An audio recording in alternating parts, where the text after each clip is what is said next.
buenas tardes a todos. Les damos, señores, como siempre, la más cordial bienvenida a su programa con la doctora Controversia. Somos controversia, salud, humor, deportes, política y muchísimas cosas más. Bueno, señores, hoy es martes y vamos a compartir la frase correspondiente a este día. Adelante. El que anda con Dios, nadie lo tumba. Si lo crees, di sí. Amén. Amén. Ya ustedes saben, el que anda con Dios, nadie, absolutamente nadie, lo tumba. Bueno, señores, el día de hoy nos vamos al mundo de la política. Hoy tenemos como tema principal asuntos políticos. Para tratar este mix de temas, este recorrido que vamos a hacer en el mundo de la política, tenemos un invitado muy querido, parte de la casa, Claudio Ramírez. Claudio Ramírez, escritor, cooperativista, también columnista, y siempre está aquí con nosotros tratando temas relacionados a este mundo tan complejo de la política.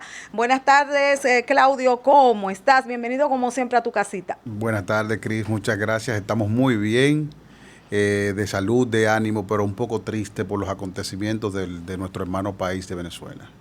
Sí, realmente hemos estado observando a través de los videos, redes sociales, la situación tan difícil, tan triste, tanta impotencia, tanto dolor que está viviendo el hermano pueblo de Venezuela, y desde aquí pues nos unimos como programa, como dominicanos también que somos, en su lucha para que Venezuela pueda tener paz, para que Venezuela pueda tener realmente libertad.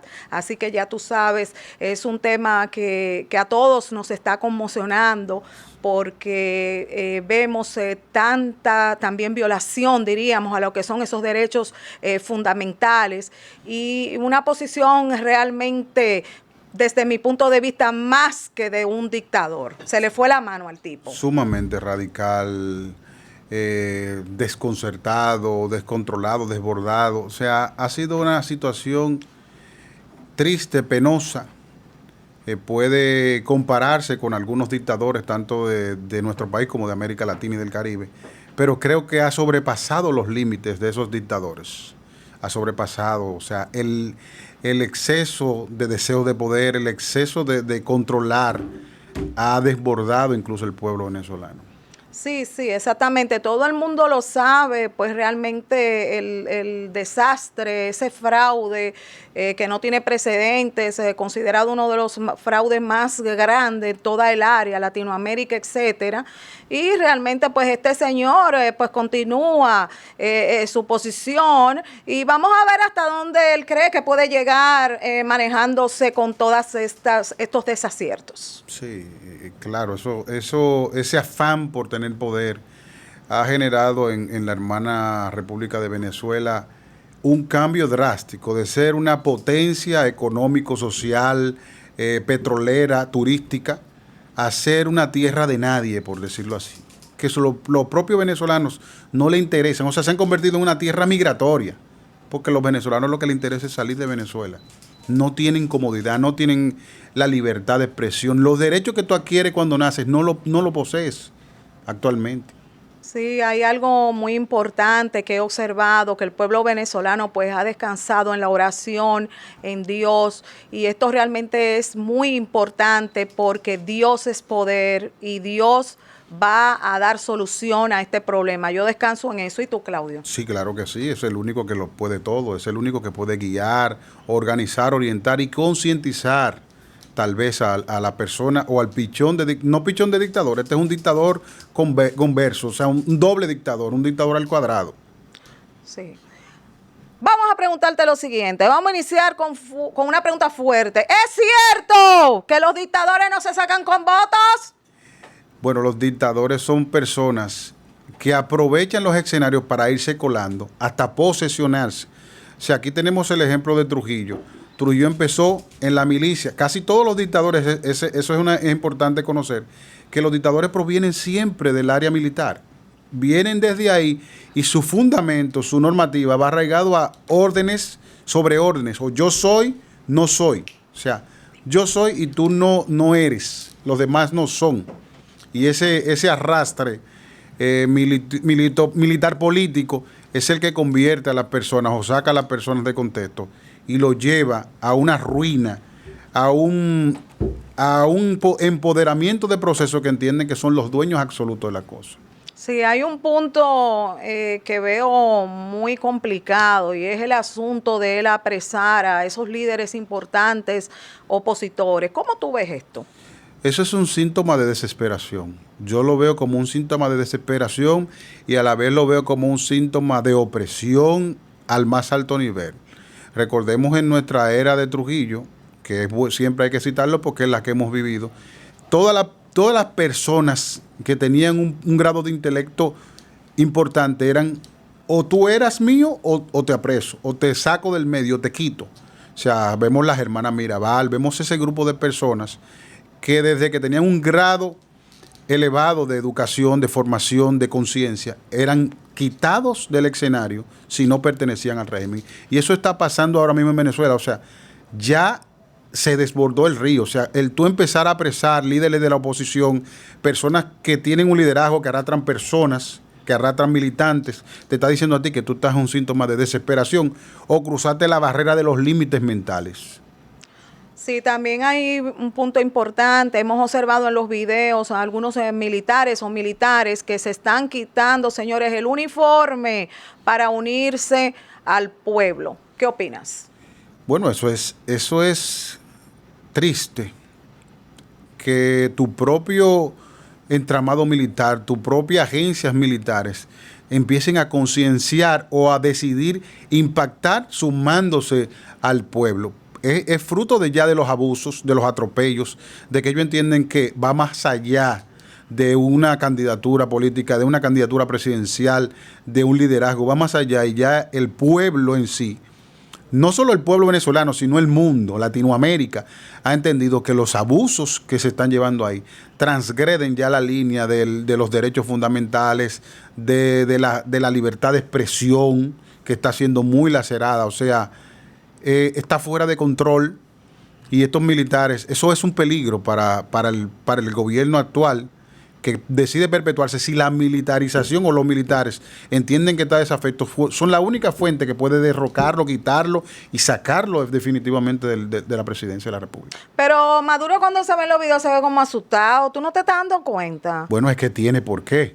Tiene claramente evidenciado por qué asustarse, porque es que ya tú no tienes solamente el pueblo de Venezuela.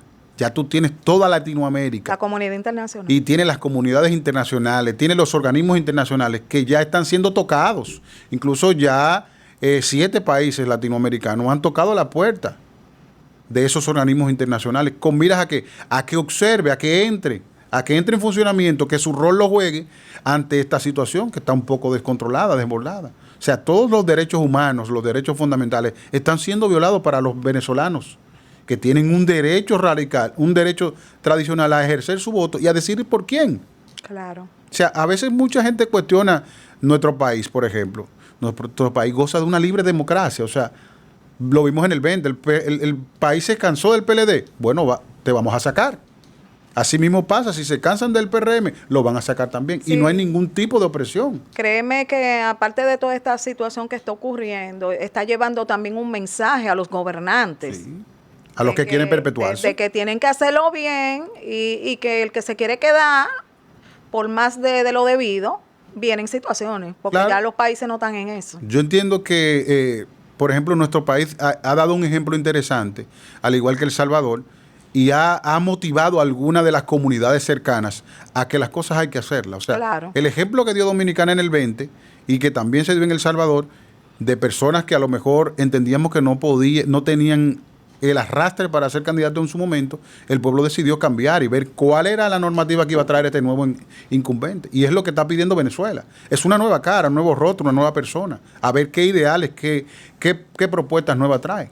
Porque es un pueblo que pasó de ser una potencia a que falten todos los asuntos de primera necesidad, todos los artículos y demás, cerrándose el paso con otros países o otras potencias. Sabes, es muy difícil uno poder ver en los videos niños llorando mujeres llorando, hombres llorando, ver cómo esa impotencia tan grande, ese dolor, tanto que ha pasado el pueblo de Venezuela, es difícil. Es muy, muy difícil y es muy triste, muy penoso. O sea, incluso ver venezolanos que están en otros países llorar su tierra. O sea, Sí.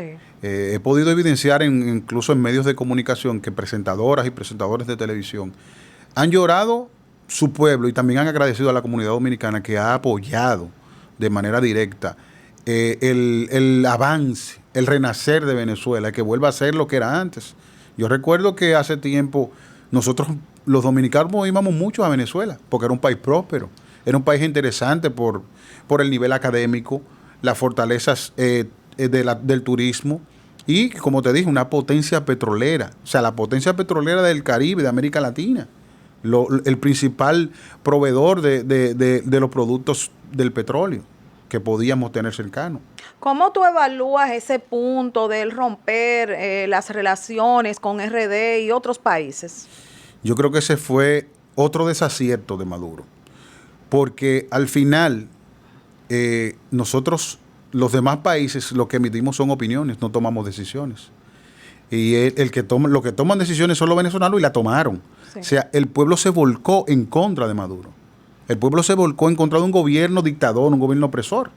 Entonces, él está buscando donde no debe encontrar. ¿Por qué? Porque nosotros como dominicanos no tenemos ninguna incidencia, emitimos opiniones y vemos lo que está mal, como lo han hecho otros países con nosotros cuando en su momento se ha dado en nuestro país. Pero no toman decisiones esos países. Entonces creo que el desacierto aún pasa los límites. El tener ya enfrentamiento con otras naciones, lo que le va, en vez de sumar, le va siguiendo restando puntos a Maduro, a Nicolás Maduro. Sí, observé también que dentro de sus expresiones él califica como a los opositores, vamos a decirlo así, como que fueran terroristas. ¿En qué mundo es que está viviendo Maduro? Yo creo que es a la inversa, porque antes de iniciar las elecciones el sábado, yo escuché un audio de Nicolás Maduro, un video, donde él decía que si no se cumple la voluntad del pueblo iba a correr la sangre. Sí. O sea, ya él mandó un mensaje directo de que o sí, o sí. O sí. Entonces, eso no creo que sea lo prudente. Yo creo que él hubiese salido mejor de este atolladero si él automáticamente las elecciones transcurren y pierde las elecciones, entrega. Yo creo que hubiese salido mejor. ¿Cómo ves la posición de la OEA ante esta situación? Yo entiendo que la OEA no está asumiendo la situación de manera tajante. Yo entiendo que está como de manera somera, está como por encimita. Y yo creo que es una situación que amerita de la intervención, amerita de una intervención fuerte, de carácter urgente, o vamos a esperar que mueran más venezolanos, que mueran miles, porque ya la suerte está echada. Sí. Y ya él no va a retroceder, él va a avanzar. Tiene el poder militar y lo va a ejercer. Entonces, es el pleito del huevo y la piedra. Un venezolano de a pie que no tiene ninguna arma está protestando por un sentir de una nación, pero el militar no, el militar está cumpliendo una orden. Si hay cualquier límite que se transgrede, el militar va a accionar. Entonces, yo creo que debe buscar la OEA, debe entrar, debe llegar y debe empezar a emitir un mensaje que llegue a las autoridades de Venezuela. Hay situación en que ha recibido el apoyo de China, por ejemplo. ¿Cómo ves esto? Yo veo eso más como una especie de contradicción a Estados Unidos. Yo veo eso como como hay una desavenencia, como no hay una cordialidad entre ellos, yo veo más como un pulseo. Como Estados Unidos ha cerrado el mercado un poco venezolano, ellos tratan de suplir, que aunque no es lo mismo o tarda mucho más, de verse como los ganadores, como los salvadores de Venezuela. Y lo que han hecho es contribuir con un monstruo que lo que ha decidido es hacer es masacrar, humillar, maltratar e incluso coartar la libertad de expresión, que es lo más preciado que puede tener un ser humano. O sea, cuando tú le coartas la libertad, como ha pasado con estos líderes opositores, ya es algo violatorio incluso a la Constitución. Sí, hemos observado que la posición, diríamos, a favor de Maduro ha estado, de países que realmente son de la línea socialista. Sí. ¿Qué opinas?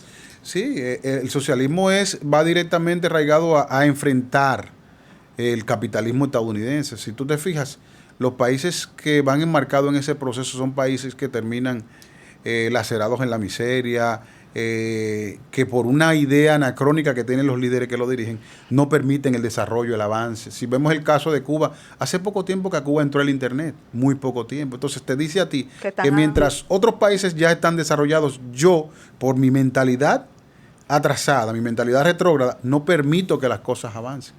Cuba debió ser un país que tuviera un mejor nivel, como lo estuvo Venezuela en su momento, antes de la llegada del chavismo. Sí. Que creo que Maduro ha sido mucho más fuerte, mucho más desorientado que Chávez. ¿Por qué tú dices que Maduro ha sido más fuerte? ¿Por qué tú dices que Maduro ha sido más desorientado que Chávez? Porque Chávez, por lo menos, tenía una formación política. Y entonces Maduro no tiene formación política. Cuando tú escuchas a una persona que dirige un país decir que un pajarito le dijo, eso te quiere decir a ti que es una persona que no tiene ni formación política, ni tampoco sabe lo que está haciendo. O sea, él entró ahí por una imposición de Chávez y parece que le gustó y se quedó. O ha pretendido quedarse. Entonces, ¿tú crees que es el pajarito que le sigue hablando con todo ese acierto? Bueno, con la forma que tiene la idiosincrasia de Maduro, seguro es el pajarito que le sigue hablando. Pero creo que el pajarito ahora se equivocó. ¿Por qué tú dices que ese pajarito se equivocó? Porque si los consejos vienen del pajarito, si los consejos vienen de... Porque, por ejemplo, tú sabes que cada presidente, cada mandatario, cada gobernante tiene un conjunto de asesores que te dice por dónde sí, por dónde no, cómo entrar, cómo bajarle. Aunque tú vayas persiguiendo un objetivo, te dice cómo entrar para lograr el objetivo, sin que la gente a lo mejor se dé cuenta que es lo que tú persigues. Entonces parece que Maduro no hace juicio de esos asesores, o no los tiene, o entonces están de más.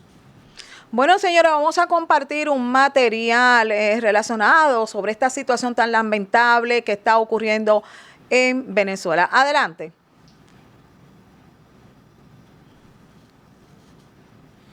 Sí, que está fuera de control eso.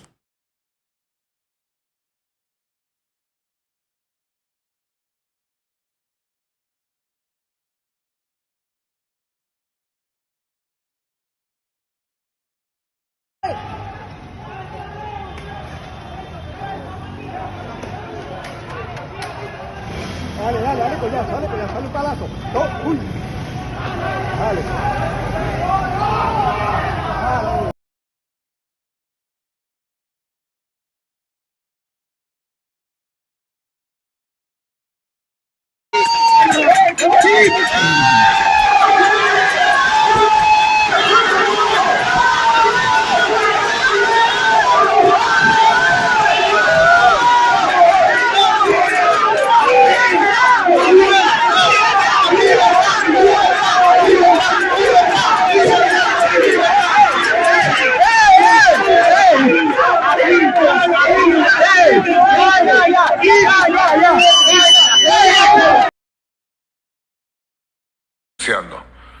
Ellos no participaron en las elecciones para fortalecer la democracia, para buscar votos. Ellos participaron para organizar estos comanditos, para utilizar la campaña electoral y hacer esto que ellos llaman comanditos. Y con estos comanditos articular grupos delincuenciales pagos para atacar objetivos y generar lo que creen ellos una escalada de violencia que los va a llevar a su sueño dorado, asaltar el poder en Venezuela. Por un lado presentan una cara, una sonrisa. Una parte son gente que ha regresado muy recientemente en los vuelos estos que mandaron los gringos a Venezuela. Y casi el 90% de los capturados tienen dos características. Están en estado avanzado de drogadicción y están armados. Droga y armas y locura. Confiesan que les están pagando por día $150. Y está ya el desarrollo de la investigación, porque buena parte de ellos ya están hablando. Muera Tendreda por yo saco fuerza. Yo estoy así desde las 10 de la mañana.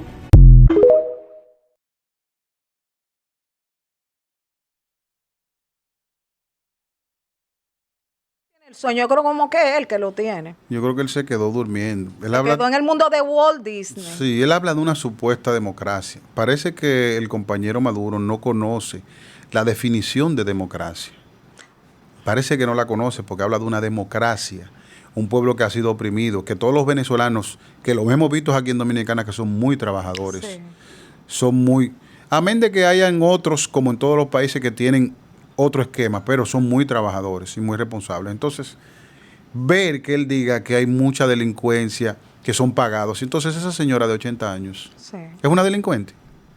Es sufriendo un dolor. Entonces, si nos ponemos a verle un país entero pagado, Sí, ¿qué tú opinas? es un país entero Por eso pagado. te digo que de dónde que te sueño, porque ¿quién es que lo tiene? Por fin. No, el pajarito, parece que él se volvió a soñar con el pajarito le habló. Y él Claro. se quedó durmiendo. O sea, el escuchar esas palabras tan frías, Sí. porque fueron palabras tan frías, tan poco calculadas, tal vez no hubo un discurso armado para decirlo, sino que se ve que primero es improvisado y segundo es que son frías, como que el rostro de él no es un rostro que esté enfocado No. en el panorama que existe en la actualidad. Y creo que la mente de él tampoco sabe en el lío que él está metido, porque es un problema de marca mayor. Yo creo que sí, que él sabe más que tú en el lío que él está metido. Por eso que está peleando su caso así.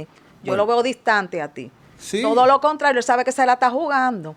No, porque ella tiene que jugarse. Ah, Ya el problema él está. sí sabe en el lío que él está. Ya el problema está. Y fíjate que cada vez que surge un líder en Venezuela que tiene alguna actitud, él la corta. Sí. Salió Juan Guaidó en las elecciones pasadas. Entonces dijo que Guaidó era un delegado de los Estados Unidos. Sí. O sea, todo el que tiene un dedo de juicio o de conciencia, como decían en el campo anteriormente, entonces es un enemigo del pueblo. Todo el mundo quiere ser enemigo del pueblo. Entonces el pueblo se vuelca en la calle porque son enemigos del propio pueblo. Eso tiene que revisarlo Maduro. Yo creo que él debe sentarse y sincerizarse con él mismo primero que todo para que pueda salir con bien de esta situación. Porque lo que le espera el pueblo y lo que yo veo que el pueblo está dispuesto a hacer es grande. De mantenerse esa situación por largo tiempo, ¿cómo sería entonces el futuro de Venezuela desde tu punto de vista? Bueno, el futuro de Venezuela es un futuro muy incierto. ¿Por qué tú dices que es incierto? Es incierto porque, primero, va a incrementar la migración de los venezolanos. Porque cuando ya empiece el gobierno a oprimir, a no tener los insumos necesarios, los venezolanos van a emigrar. Pero ¿qué pasa? También va a generar una alta tasa de delincuencia. Sí. Porque el poder adquisitivo de Venezuela está sumamente en el suelo. O sea, un profesor, yo tengo un amigo, un maestro, bueno, que ha participado en este programa, que es un catedrático universitario y gana $40 al mes. Imagínate. Que cuando tú lo traduces a pesos dominicanos son menos de 3,000 pesos. Aquí nadie, ni siquiera vendiendo empanadas en una esquina, gana eso como sueldo mínimo en un mes. Entonces, ya te dice a ti que el poder adquisitivo, aparte de que la moneda está devaluada, el poder adquisitivo se sigue reduciendo. Y eso va a permitir que incremente la delincuencia, incremente la violencia, incremente los actos vandálicos y también la migración, porque el que no está bajo ese esquema va a intentar salir de ese país, como le está pasando. Nosotros tenemos una migración masiva de venezolanos aquí. Claro. Y no solo nosotros. Colombia está recibiendo una masiva invasión de inmigrantes, y así como Colombia, como Dominicana, hay otros países que están recibiendo muchos venezolanos. Desde el punto de vista de esa decisión de romper lazos con muchos países por él no recibir, vamos a decir, ese apoyo a su fraude, vamos a decirlo así, ¿de qué manera esto podría afectar a Venezuela en el futuro? No lo afectaría de manera directa, porque, por ejemplo, Panamá es el conducto directo Sí, de con casi Centroamérica. todo el continente Sí. para traer. Por ahí por Panamá No, pasa del área, todo. Del área, calculando como el área de... Sí, por ahí pasa Sudamérica. todo, por ese canal. Por el canal. Entonces, si tú te enfrentas al propietario de la vía por donde debe cruzar tus insumos, tienes problemas. Igual Dominicana ha sido un exportador importante de rubros, como los víveres, las habichuelas y demás. Sí, que al inicio Petrocaribe comienza en ese intercambio. Habichuelas, legumbres por petróleo. cuando comienza a gestarse en el gobierno de Leonel Fernández. Sí. Entonces, cuando tú cierras ese espacio, ¿qué va a pasar? Ya los insumos tuyos son muy limitados. Sí. Porque incluso para pasar por ahí, dependes de ese país, Sí. que es el caso de Panamá. Tú sabes algo, Claudio, que yo he escuchado opiniones de personas que dicen que el pueblo debe de quedarse así. Desde mi punto de vista, este es el momento para salir de Maduro, porque si no, ahora o nunca. Este es el momento indicado. Este es el momento, si no se lo van a tragar por mucho tiempo. O sea, cuando tú extrapolas esta situación actual, fue incluso hasta muy diferente a la que nos pasó a nosotros. Claro. Porque los dominicanos se articularon, 3, 4 dominicanos, y decidieron romper con el maleficio del tirano. Pero aquí es un pueblo completo. Completo. Que lo está ejerciendo, lo está apoyando. Y el grito que se escucha en todos los documentales, en todos los videos de Venezuela es libertad. O sea, Sí. ellos han lacerado el mayor y el más preciado bien que tiene el ser humano después de la vida, que es su libertad. Su libertad. Fíjate que cuando tú cometes un error, ¿qué es lo que hace el país? Te quita tu libertad. O sea, cuando tú caes preso, tú pierdes tu libertad. Entonces, ellos vociferan libertad. Ya quieren liberarse, ya quieren tener estabilidad, ya quieren tener procesos en los cuales puedan vivir. Hemos observado muchos comentarios difíciles acerca de la posición de Leonel Fernández como observador o estar presente en Venezuela en esos momentos. ¿Cómo tú ves ese punto? Yo creo que Leonel Fernández cometió un error el domingo al decir que todo estaba bien, que todo estaba estable, donde en otras áreas del país ya habían problemas. Yo creo que lo que Leonel debió hacer fue solamente observar el proceso electoral y decir qué vio, qué no vio. Fíjate que cuando los observadores vienen a nuestro país, dicen, no, aquí hubo problemas, aquí hubo esto, como ha venido la OEA aquí. Dice, aquí hubo compra de cédula, aquí hubo esto. Yo entiendo que esa debió ser la voz que debió elevar Leonel Fernández y no inmiscuirse en el tema, en el problema mediático que existía, que ahora lo deja muy mal parado. Yo creo que es otro de los desaciertos que ha cometido Leonel Fernández. ¿Afecta sí o no esto a su hijo? De manera directa. Todo lo que Leonel hace le afecta a su hijo. ¿Por qué tú dices eso? Porque Omar es aparte. Sí, Omar es aparte. Y es un muchacho muy brillante. Un muchacho con muchas luces. Pero siempre tú tienes detrás la marca de tus padres. Y los errores que ha cometido Leonel Fernández los últimos 4, 8, 10 años le han afectado mucho. Y me explico. Por ejemplo, la candidatura a senador, aparte de que él tenía un buen perfil, él la ganó porque el propio partido de gobierno no le gustaba el candidato a senador. No lo asumía. Si el candidato a senador hubiese sido otro, con otro perfil o un perfil cercano al de él no le gana las elecciones al gobierno. Ahí hay una controversia. Porque eso lo que se mostraba era todo lo contrario, un gran apoyo para que ese señor ganara. ¿Por qué tú dices eso? Sí, había un gran apoyo por esferas de poder importantes, pero la base del partido no le interesaba ese candidato, no le gustaba, no conectaba. Fíjate que en varias escenas lo pusieron a bailar incluso dembow. Sí, y no conectó sí. con ese grupo. Sin embargo, ¿Te gustaba verse baile? Omar como que le faltaba le faltaba sazón, le faltaba flow, como sazón, como que no. no conectó nunca. No Entonces conectaba. Omar sí conectó. Necesitaba un pasito como más, tú sabes. Sí, tenía que sentarse con estos líderes de estos exponentes urbanos, con Rochi y su Tenía gente. que bailar más ajustado Sí. para que la gente le gustara. Como que estaba fuera de lugar, la música por un lado Y el él por el movimiento de él otro. por otro. Es difícil. Sí, eso. es difícil. Entonces, esa fue parte de la razón. Entonces, Fue el baile entonces. no fue el baile, fue la conexión con el pueblo. Y a Omar, si le va a pesar en el momento determinado en que su padre va a volver a aspirar a la presidencia. O sea, lo estoy diciendo hoy que estamos a 30 de julio del 2024. Su padre va a limitar su acceso a la presidencia. Y él es muy potable para hacer. Mira, yo lo voy a anotar eso. Y si Sí. te equivocaste, si yo estoy viva y estamos aquí, te lo voy a poner. Sí, ahí. creo que tal sí. día, tal hora, Claudio dijo eso. Y creo que él debe ser el candidato de ese partido. ¿Por qué? Porque ahora lo que viene en el PRM son muchachos jóvenes.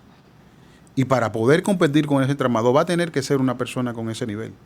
Porque la tasa de rechazo de todos los candidatos que corrieron, la más alta es la de Leonel Fernández. Y va a seguir siendo.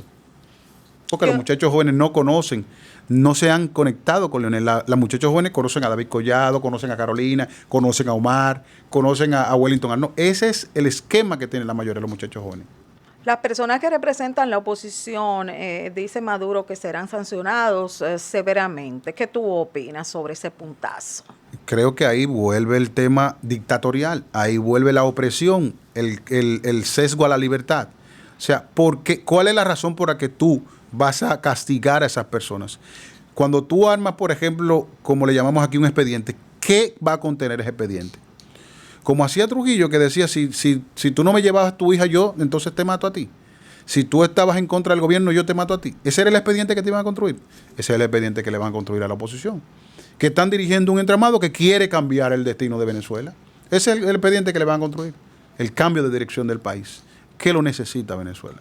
Tú sabes que cuando yo vi en los videos, cuando derrumbaban como estatuas, representando el asunto del chavismo y eso, me recordé de lo que ocurrió hace mucho tiempo, cuando ocurrió la situación de este dictador de Irán, ¿cómo se llama? Saddam Hussein. Saddam Hussein. ¿Cómo tú ves ese punto? Ya derrumbando estatuas, pinturas, quemando las que vimos en el video, todo esto, vallas, etcétera. Esas son expresiones de un pueblo que está hastiado. Está harto, harto con J. Con J grande. Está harto. Y quiere de una manera u otra llamar la atención. Sí. Ya la atención que quiere llamar el pueblo no es solamente de Venezuela, porque ya ahí no pueden resolver. Ellos están buscando que el mundo entienda, que el mundo vea qué está pasando, qué necesitamos. Yo creo que para el caso de Venezuela van a tener que volver a sacar algunos temas musicales como se sacó en aquel momento. Para la paz al mundo, de esos temas en el que cantó Michael Jackson y demás. Ay, sí. O sea, porque va a llegar un momento, si no para esta situación, que se va a cumplir la voluntad de Maduro, va a haber un río de sangre. Ya lo está viendo, pero va a haber un río masificado. Sí, porque es que él no va a poder sostener. No va a poder, de manera directa no va a poder sostener. O sea, va a tener que matar personas. Eso es verdad. Va a tener que asesinar personas. Entonces, eso va a llegar un momento que el mundo se lo va a cobrar. El mundo se lo va a cobrar. ¿Cómo tú crees que se lo va a cobrar el mundo? Bueno, ya él en descrédito ya lo tiene cobrado. O sea, porque ya el mundo de manera directa está consciente de que él no debe estar. Sí. Que le ha hecho más daño que bien al país. A su país. Porque ha restado más que lo que ha podido sumar. O sea, si tú analizas cuáles son las ventajas que ha tenido el pueblo venezolano con tener a Maduro. Cerrarse el paso de Estados Unidos, cerrarse el paso de los países latinoamericanos, ahora cerrarse el paso de Panamá, República Dominicana y otros países. O sea, es solamente el de cerrar. Pasa, ahí extrapolamos otra vez a Trujillo. Cuando Trujillo le quiso declarar la guerra al mundo, le quiso declarar la guerra. ¿Qué dijo? ¿Dónde está Dominicana? Aquí, bórralo. Con un lapicero. Con un lapicero. Entonces, eso es lo que está pasando con Venezuela. Ya él se está convirtiendo en la piedra del zapato de los líderes del mundo. En la piedra, porque, por ejemplo, todas las instituciones fueron vendidas, las instituciones estatales, más que nosotros. O sea, ¿dónde está PDVSA, que era el principal productor de petróleo de Venezuela? Está relativamente regalado a un sector privado. Y toda la empleomanía, ¿dónde está? Entonces, la mayoría de venezolanos está en un proceso de desmejora, en un proceso de desbalance, que lo que ha hecho es que emigren, que busquen un nuevo horizonte. Aquí tú ves, por ejemplo, yo tengo el caso de un amigo venezolano que me comentaba, no ahora, no hace años, me decía que para él conseguir un pañal para su niña tenía que hacer largas filas. Y cuando llegaba a la puerta del supermercado ya no había. Para comprar la leche ya no había. Y cuando él migró aquí me dice, Claudio, aquí ustedes lo tienen todo. Ustedes se quejan y lo tienen todo. Van al supermercado cuando quieran, compran lo que quieran, guardan lo que quieran y hacen lo que quieran. Entonces esa es la libertad, que yo pueda decidir lo que quiero hacer. Pero en Venezuela no está pasando eso. Te quieren regimizar y también se quieren victimizar ellos, los propios que están oprimiendo al pueblo. Porque ahora en ese video lo que evidencia es que Maduro se está victimizando. O sea, él es la víctima de esta historia. La víctima, la doncella del cuento de hadas. El cuento dorado. La doncella. Por eso lo mencioné ahorita. Sí, la doncella es él. O sea, todo el mundo está mal y yo estoy bien. tiene que revisarse. Qué difícil. Muy difícil. Observé también a muchos venezolanos frente a la embajada aquí en República Dominicana realizando actividades, oraciones. ¿Cómo lo ves? Lo veo primero un poco triste, porque es un síntoma de que es muy sensible, de que le duele lo que está pasando en su país, de que quieren estar, que quieren paz en su país, que quieren poder estar como están aquí, que quieren ir, visitar a sus familiares y volver, que pueden ir a compartir allá. Y eso ha generado un sentimiento tan grande que ha permitido que no solo ellos, sino dominicanos también se conviertan en oración y otros países. Y esa cadena de oraciones en las embajadas no solo fue aquí, fue en otras embajadas de otros países. Lo que desconcierta un poco a uno como ser humano, lo que sensibiliza, o sea, toca esa parte humana que uno tiene, porque es como cuando tú quieres salir y no puedes. Eso yo lo visualizo. Potencia. Sí, yo lo visualizo como cuando te estás ahogando y no tienes dónde agarrarte. Y eso es lo que ellos están haciendo. Simplemente tratando de ver si el Salvador, si Jesús, que es el único que puede hacerlo, le escucha los clamores y puede traer un mejor destino a Venezuela. ¿Qué opinión final tú puedes compartir con nosotros con relación a ese caso Venezuela? Bueno, mi opinión final es hacer un llamado a las Naciones Unidas, hacer un llamado a la OEA, hacer un llamado a todos los organismos internacionales a que lleguen, a que entren a ese pueblo, a que entren a ese país y aporten su granito de arena para que ese país vuelva a ser lo que era antes, a que ese país vuelva a ser la potencia económico, social, turística, petrolera, beisbolera que ha sido. O sea, tú ver que tu país ha sido representado por diferentes, incluso ni siquiera en los medalleros olímpicos ya Venezuela está en el top, que antes tenía un gran arraigo olímpico, un gran arraigo deportivo. Entonces, es que los organismos internacionales aporten en el área que le corresponde para que Venezuela vuelva a ser, o trate de retoñar como lo debe ser. Bueno, señores, seguimos haciendo un recorrido por el mundo de las últimas noticias, de las noticias que han sido más relevantes en estos últimos días, semanas. Y ahora nos vamos al atentado de Donald Trump. Vamos a ver tu opinión. Bueno, el atentado de Donald Trump, para mí, creo que fue innecesario. Si fue mandado, fue innecesario. Porque cuando tú atentas con un candidato, lo que haces es que haces crecer su popularidad. Sí. O sea, si tú estás buscando que ese candidato no adquiera, no tenga mayor nivel de popularidad, con ese atentado tú lo victimizas y lo que lo haces es crecer. Lo haces crecer.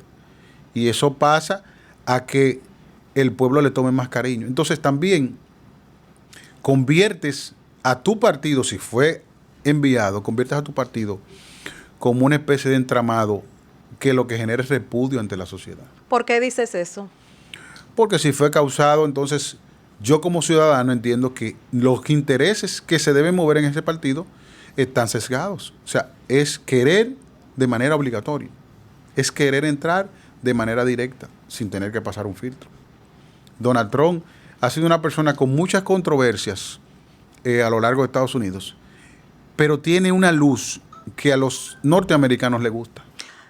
¿Cuáles han sido, desde tu punto de vista, las controversias más, diríamos, que han llamado más la atención de Donald Trump? ¿Y cuál es esa supuesta luz que tiene el Donald Trump desde tu punto de vista? Bueno, la principal controversia fue el ataque al Capitolio.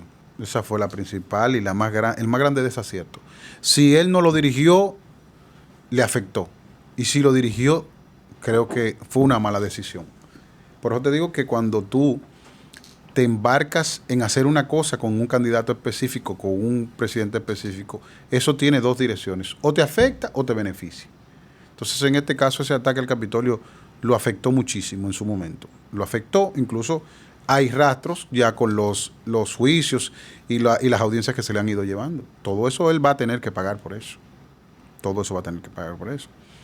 Y el tema de las luces es que su espontaneidad, su acercamiento a otros líderes permite incluso que Estados Unidos tenga mayor facilidad de tener negociaciones con otras naciones. No es proguerra. Donald Trump no es proguerra. Pero sin embargo sí hay otros líderes que son proguerra. Yo siento también como que Donald Trump defiende mucho lo que es el americano. El derecho americano, del americano. el americano natural. El americano natural. Sí. Y eso ha sido uno de sus fuertes Claro. desde mi punto de vista. Sí. Y también no es tan incisivo con el migrante. No es tan fuerte con el migrante. Porque, por ejemplo, cuando tú ves el área de Texas, que tú ves que los migrantes por ahí hasta los matan, la policía le tira, los oficiales, eso te dice a ti que hay una campaña contra los migrantes. Yo no estoy a favor de la migración ilegal, no, nunca. Pero también sí estoy a favor de la vida, de la preservación de la vida. Entonces, cuando tú cometes esos actos, te conviertes en una especie de tirano, en una especie de perseguidor. Yo pienso que hay medidas para poder ejecutar esas acciones. ¿Cuál es tu opinión acerca de esa candidatura de Biden y después pues ya este final de tener pues que renunciar por los asuntos que estaban sumamente visibles? Creo que fue un gran desacierto. Primero, de ese partido llevar como candidato a Biden. ¿Por qué consideras que fue un desacierto? Por las muestras evidentes que ya él venía dando, primero, del desgaste físico. Nosotros como personas tenemos degeneración física y ya él está en un estado degenerativo. O sea, es evidente el estado degenerativo en el que él está. Y volver a optar por una candidatura presidencial es cargar, con el compromiso que es manejar una nación como Estados Unidos, es cargar la mente de Biden de más procesos, de más ideas, de más desarrollo. Y en el estado que él está, no iba a poder seguir. Entonces, yo digo que al principio del inicio de las elecciones, con la contienda electoral, debieron decidir por un candidato que no fuera Biden. Porque ahora le han pasado una manzana envenenada, aunque no ha sido ratificada como candidata a Kamala Harris, pero es la que se perfila, porque ya incluso los Clinton y los Obama, ya ella desistió relativamente, dijo, la candidata debe ser Kamala. Entonces, si ya ella desistió, ya te está diciendo que no le interesa y que va a apoyar a Kamala.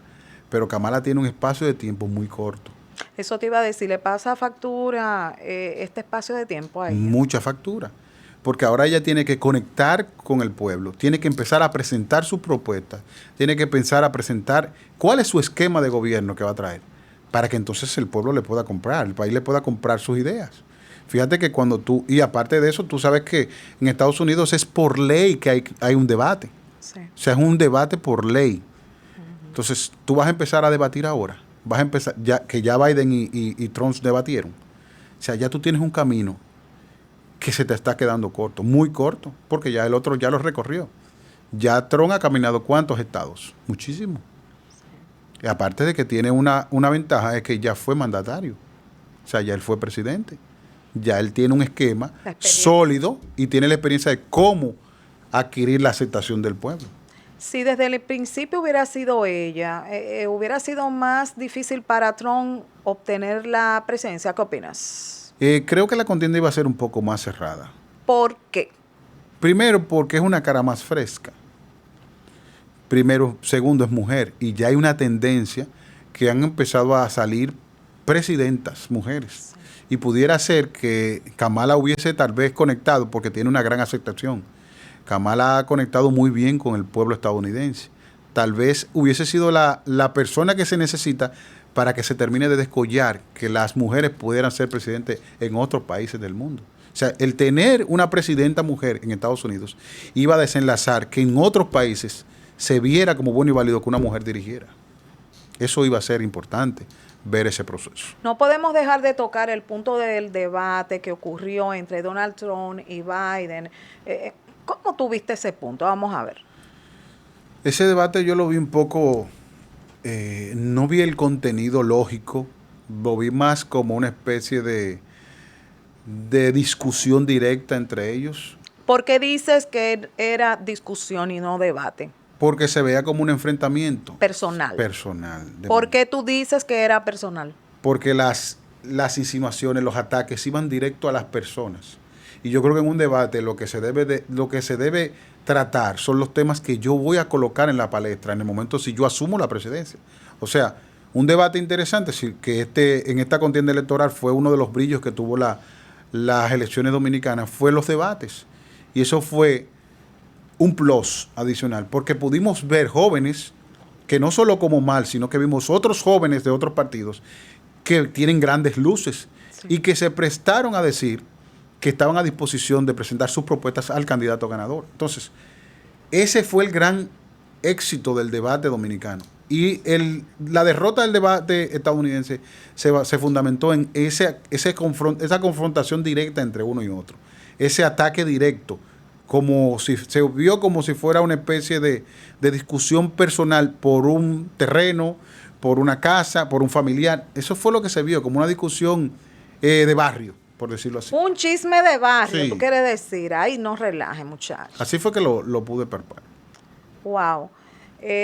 ¿Cómo tú ves el futuro de los inmigrantes en caso de que Donald Trump gane la presidencia? El futuro de esos inmigrantes es incierto, porque es que el Senado de la República, o sea, de ese país, ha construido leyes y ya están ahí. Entonces, Estados Unidos tiene una virtud, o otros países tienen una virtud que nosotros no la tenemos, es que aquí muchas veces el mandatario incide en los legisladores, pero en esos países muy desarrollados, los legisladores no tienen incidencia de ningún mandatario. O sea, tienen su propia norma, su propio esquema, su propia visión, y cuando se aprueba un proyecto de ley, cuando se aprueba una normativa de ley, son tajantes. Sí. Ahora nos vamos al patio, a RD, como decimos siempre. ¿Cómo ve las últimas noticias, los últimos acontecimientos? ¿Cuáles te han marcado más? Vamos a ver en estos últimos días. Bueno, de los acontecimientos de República Dominicana, los cambios del presidente. De manera jocosa, como él ha acostumbrado a hacerlo. Y es divertido que lo haga así porque hace que se cambie el esquema, que se cambie lo psicorrígido que es ser presidente por un esquema más cercano. Sí, es cierto, lo relacionado al Teatro Nacional ha generado, señores, controversias por todos lados. Ha generado controversias, pero hay algo que es importante saber.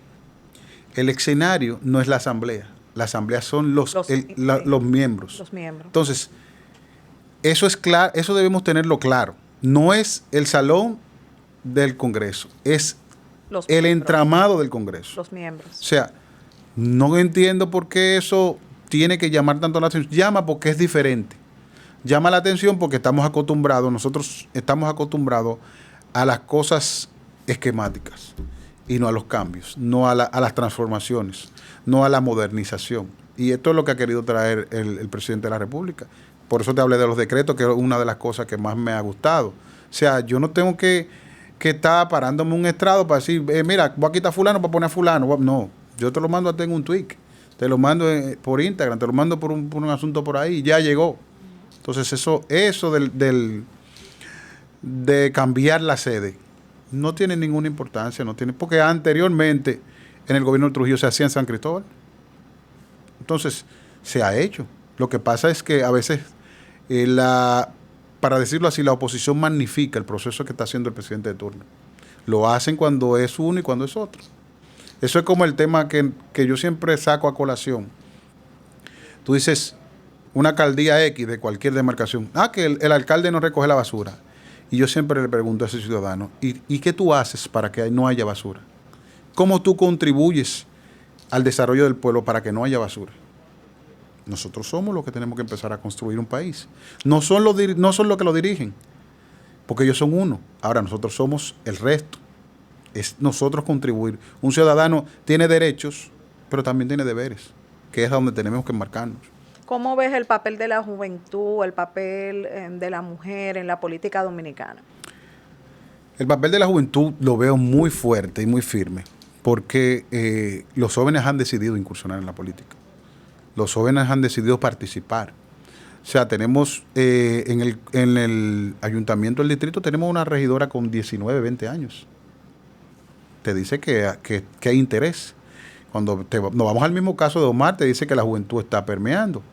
Cuando vemos, por ejemplo, el caso que lo cuestioné en la intervención anterior que tuve, dije que los partidos deben asimilarse un poco al partido de gobierno porque ha permitido que los jóvenes dirijan. O sea, ¿quién es el presidente del partido? Un joven, José Ignacio Paliza. ¿Quién es el secretario general del partido? Una joven. Si tú buscas los otros partidos, tienen las mismas personas y los mismos miembros. Por eso, en un comentario que estuve conversando con mi papá, dije que el PLD va a seguir siendo el mismo proceso que tuvo el reformista, el mismo proceso que tuvo el PRD, para ese abismo del PLD. ¿Por qué? Claro, porque es que hacen una cosa, es como decimos, a Dios rogando y con el mazo dando. Danilo Medina dice que no quiere la presidencia del partido, pero por detrás incita a sus líderes a que hagan un documento diciendo que participe.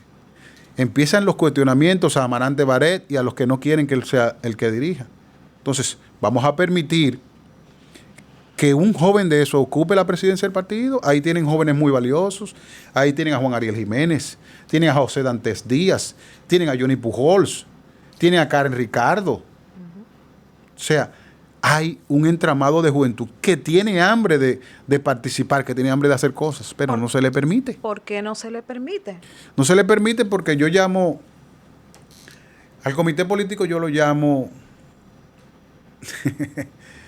yo lo llamo como si fuera una especie de logia. Sí, logia. ¿Qué es una logia? Es un grupo de personas que son ellos y solo ellos. Sí. Entonces, eso yo veo en el PLD, que son logias. O sea, yo dirijo y tú haces lo que yo te diga. Son marionetas. Y eso es lo que no ha permitido que el PLD en este momento avance. Fíjate que ahora los ataques van directo al candidato presidencial. ¿Qué de malo tuvo el candidato presidencial? Que reconoció la victoria del presidente de la República. Que reconoció su derrota. Eso no tiene nada de malo.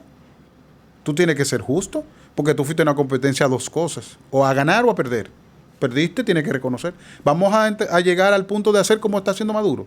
De decir, no, yo no perdí, yo gané, y empezar a hacer una revuelta en el país. No, él hizo lo justo. Él hizo lo justo y se puso a la disposición del presidente, porque yo entiendo que los intereses deben ser directos al pueblo, no a un partido, no a una persona. Y eso, por eso el PLD va en un proceso de descrecimiento. Porque el entramado completo, desde el comité central hasta el comité político, son personas ya que tienen mucho tiempo ahí, son rostros que no le suman nada al entramado político, no son atractivos para ningún joven. Entonces, eso sesga un poco. ¿Por qué tú dices que no son atractivos para ningún joven? Tú estás hablando como con mucho veneno, man. No son atractivos. ¿Por qué? Porque cuando tú analizas un joven, una persona de este tiempo, tú le presentas a José Ignacio Paliza o le presentas a Danilo Medina, ¿dónde va? ¿Dónde se va a conectar? ¿Dónde va a ser más fluida la conversación? Con José Ignacio Paliza. Tú le presentas a José Ignacio Paliza y le presentas a Leonel Fernández, ¿con quién va a ser más fluida la conversación? Entonces, tú tienes que empezar a buscar qué quiere la juventud. ¿Qué quiere la juventud? ¿Cuáles son las cosas que necesita ¿Qué quiere la juventud desde tu punto de vista? La juventud quiere que se le entienda, quiere que se le conozca y que se le reconozca. Entonces, esos jóvenes conectan más con las personas que sí entienden su lenguaje. Cuando tú te sientas, por ejemplo, con un exponente urbano, tú dices, bueno, pero es que este muchacho está descompuesto, pero tú no sabes que él solamente componer una canción te dice que tiene un talento. Bueno, ¿qué tenemos que hacer? Guiar a que ese talento sea inducido a la mejor de las opciones, que tenga un mejor contenido, que sea más sano. Pero tiene un talento. Entonces, eso es lo que quieren los jóvenes, que les reconozcan su talento, que le empiecen a ayudar con el talento que poseen. Si yo soy bueno, por ejemplo, en los videojuegos, vamos a empezar a crear herramientas que también permitan que nosotros tengamos personas que compitan. Tú estás diciendo, en resumen, que los jóvenes se conectan con personas de su generación. De su generación, claro. Pero hay algunos que no, que es todo lo contrario. Hay algunos que no se conectan en el sentido de que entienden que lo que esos jóvenes están haciendo no es potable para ellos. Pero sí conectan porque sí conocen. Sí conocen lo que quieren un mejor contenido. Porque, por ejemplo, tú me dices a mí, vamos a escuchar yo no me siento a tomarme una copa de vino con un dembow. Yo soy más arraigado a la antigua. A mí me gusta una canción romántica en la que yo pueda debatir un tema contigo, que yo pueda pensar, incluso dedicar una canción a una persona que me interese. Pero ¿cómo tú te sientas ahora a dedicar una fémina que te interese, una canción de un exponente urbano? Claro. No tiene. O sentarte en un sitio a escuchar esa música a ese volumen. Yo creo que tú debes salir loco. Entonces, es empezar a llegar con el idioma que ellos tienen, para poder sacarle provecho a lo que ellos desean. ¿Cómo tú ves el futuro político de los partidos de oposición de RD? Es un futuro muy incierto. Solamente esos partidos de oposición se componen si el gobierno se descompone. Solamente se componen si el gobierno se descompone. ¿Cómo así? Sí, si el gobierno lo hace mal, si el gobierno hace o traiciona la confianza del pueblo dominicano, esos partidos se componen. Si el gobierno no traiciona la confianza del pueblo dominicano, esos partidos se terminan de descomponer. O sea, el PLD ya viene, si nos fijamos, de un 62 a un 37. De un 37 a un 10. O sea, es un proceso degenerativo. Es un proceso de caída libre. De deterioro. Pero de caída libre fuerte. O sea, es a una velocidad imponente que viene cayendo. ¿Por qué? Porque no ha entendido qué quiere la gente, qué quiere el pueblo. O sea, si tú te miras al PLD anterior, era la familia que dirigía. Son los mismos que dirigen. ¿Qué te puede sumar, por ejemplo, a un joven? ¿Qué conexión puede tener que tú mandes a dirigir una campaña política a Capotillo, por ejemplo, a Euclides Gutiérrez Félix? ¿Qué puede conectar? ¿Qué puede conectar que tú mandes a Lidio Cadet? ¿Qué le puede conectar a un joven de eso?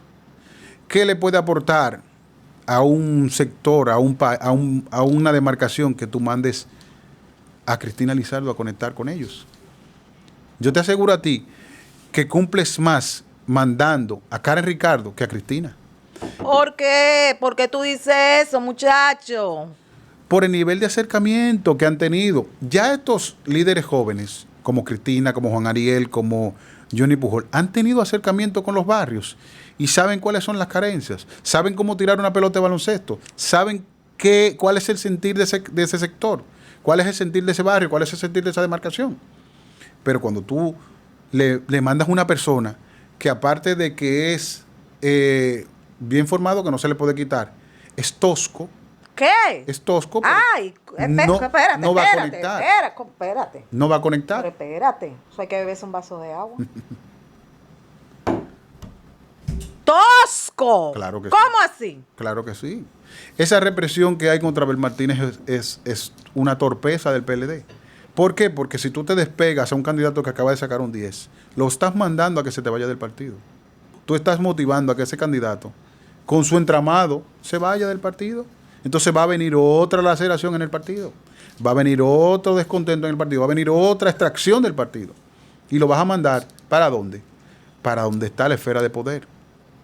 Porque ¿con quién va a conectar? Va a conectar primero con el que está en el poder. Y el gobierno lo va a estar esperando para seguir emancipando, para seguir destruyendo ese partido. Porque así como lo hizo Leonel Fernández en su momento, que fue la normativa del destruir los partidos, consiguió al Partido Reformista y después que lo chupó, lo destruyó. Después consiguió al PRD, lo consiguió y luego lo destruyó.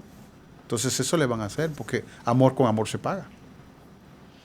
Consejo final, Claudio, sobre este mix de temas tan interesantes que hemos tratado esta tarde, los relacionados al asunto de Venezuela, caso Estados Unidos y RD. Bueno, voy a empezar por RD. Decirle a la oposición, desde mi punto de vista, que sigan el ejemplo de Abel Martínez. Súmense a los proyectos de desarrollo del gobierno, porque al final el interés es el bienestar del país, no el interés personal, sino el interés del colectivo. Entiendo que el presidente de la República está haciendo un excelente trabajo y creo que en lo que pudiera faltarle, los demás candidatos, los demás oposición, debe apoyarle.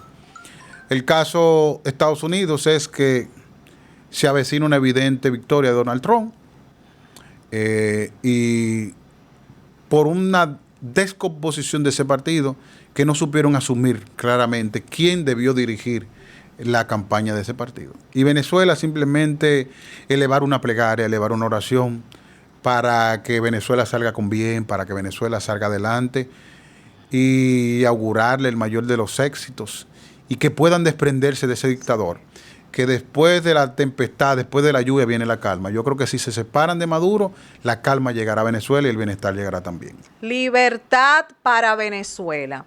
Bueno, señores, muchísimas gracias de verdad, Claudio, por compartir con nosotros esta tarde tus conocimientos sobre estos temas tan interesantes relacionados al mundo de la política. Será mañana que volveremos de nuevo a estar con ustedes. Mañana, señores, nos vamos al mundo de los abrazos, a la importancia de abrazar a las personas. Vamos a hablar acerca de cuál es el mínimo de abrazos que debemos de dar en un solo día para nosotros estar realmente con un buen bienestar emocional. Mañana tendremos aquí a nuestro profesor José Díaz, terapeuta familiar, quien va a compartir con nosotros este tema tan importante relacionado al mundo de los abrazos. Soy Crismelis Brito Padilla, su doctora controversia. Y nos veremos mañana, mis amores, si papito Dios lo permite. Continúen con más del Nuevo Diario TV. Adiós, mis amores. Nos vemos mañana.